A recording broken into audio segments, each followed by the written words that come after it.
Star Wars collectors, and welcome to another Bossk Bounty video. And in this video we're going to be going through my top 5 vintage collection figures of the year so far. Now I do think that the best is still yet to come for this year. There's going to be some awesome figures towards the end of the year that are still yet to come out. The Lando, the IG-11, the Mythrol, there's countless brand new figures which are going to be awesome. But I have got my top 5 for the year so far. I was going to do this back in July, but I'm still waiting for this particular wave here to come out to really bolster this list. So if you happen to enjoy the video, don't forget to drop a like, and if you're new to the channel, please hit that subscribe button. Right then, let's get on to the first one in the top 5, and in 5th place we have the Off-World Jawa, the Avala 7 Jawa. And this may surprise a few people. When I did this review, I was a little bit critical of this figure because essentially underneath the robe, it's a pretty unarticulated figure. It doesn't really do anything much. It hasn't got leg articulation like ankles or knees, so you can't kneel him down. And that is a bit of a big flaw for me, especially as when they take apart the Razor Crest and stuff like that. However, this one is in 5th place purely because of the look of him. I think they've got the look nailed, and with this egg here, you can just see how good he does look. Some people may not like the use of the hard goods on the hood with soft goods with the robe, but I actually think on this particular figure it goes pretty well together. And yeah, I do like the figure. I think it looks the part, and I just think when you've got quite a few of them, it will look really, really good. The other thing that makes this figure one of the best ones for me is, of course, if you're a carded collector, I think this is one of the best cards going. It's a great image of the Jawa straight from the show. And as you can see, I'm still waiting for a new carded version for my carded collection. But the Jawa, the Off-World Jawa, he is in 5th place. In 4th place, we have the Shadow Stormtrooper as part of the Gaming Greats line. Now, I love this figure. A couple of reasons why I love this figure. Obviously, it's based on the VC-140 Imperial Stormtrooper, the Rogue One Stormtrooper sculpt. So it's a great figure, really good articulation and everything. But of course, man, look at him. He just looks so cool with the translucent leg and belly and stuff like that. Really, really nice figure. In fact, there's translucent parts all over him on his arms and everything. And I just like the blue paint and everything. It just sets him off. And of course, look at the card back. This is one of the best card backs that we've had. This one, along with the Scout Trooper from the Gaming Greats line, are just beautiful card backs. They really pop. You know, it looks like Tron there. He's like really glowing up. Fantastic figure. Really, really pleased with it. There's the figure again. And also, let me know your thoughts in the comment section below. I'd like to know your top 5 figures of the year so far, and maybe even which one you're looking forward to the most that are coming up in the second part of the year. But Shadow Stormtrooper for me is in 4th place. Straight into 3rd place, we have Ahsoka Tano from Mandalore, the season 7 version of Ahsoka Tano, and this is a stunning figure. And of course, for 2 figures to be above this one in the list, they've got to be pretty special.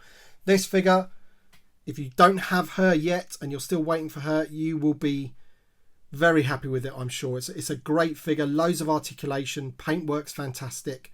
Now, of course, she doesn't come with that cloak. I put that on her. That cloak's from the Rey Island journey, but it does a fantastic job, doesn't it? Of she almost becomes like a Mandalorian version of Ahsoka Tano, but fantastic looking figure. I mean, just stunning.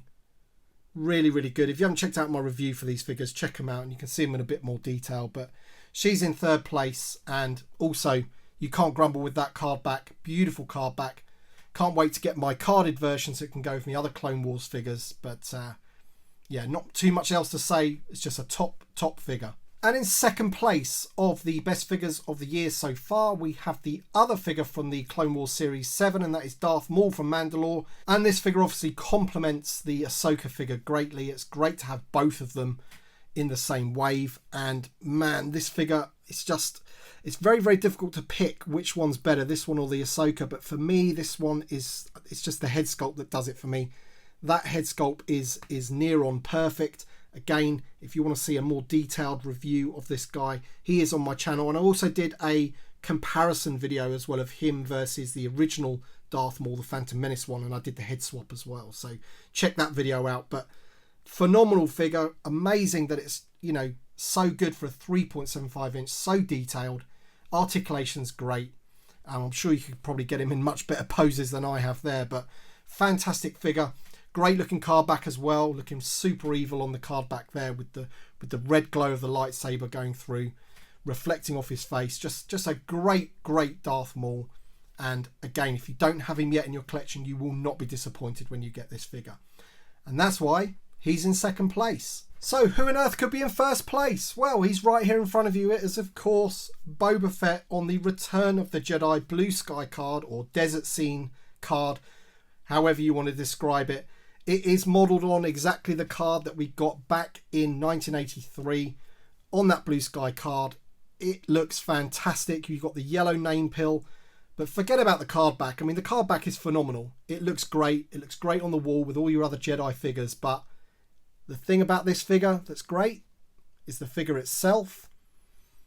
And this for me will possibly be, I mean, without thinking about the other ones that I love in the line, this is possibly the best vintage collection figure that's ever been made. It's got to be right up there. It is absolutely fantastic. And there's no way he couldn't be number one in this video.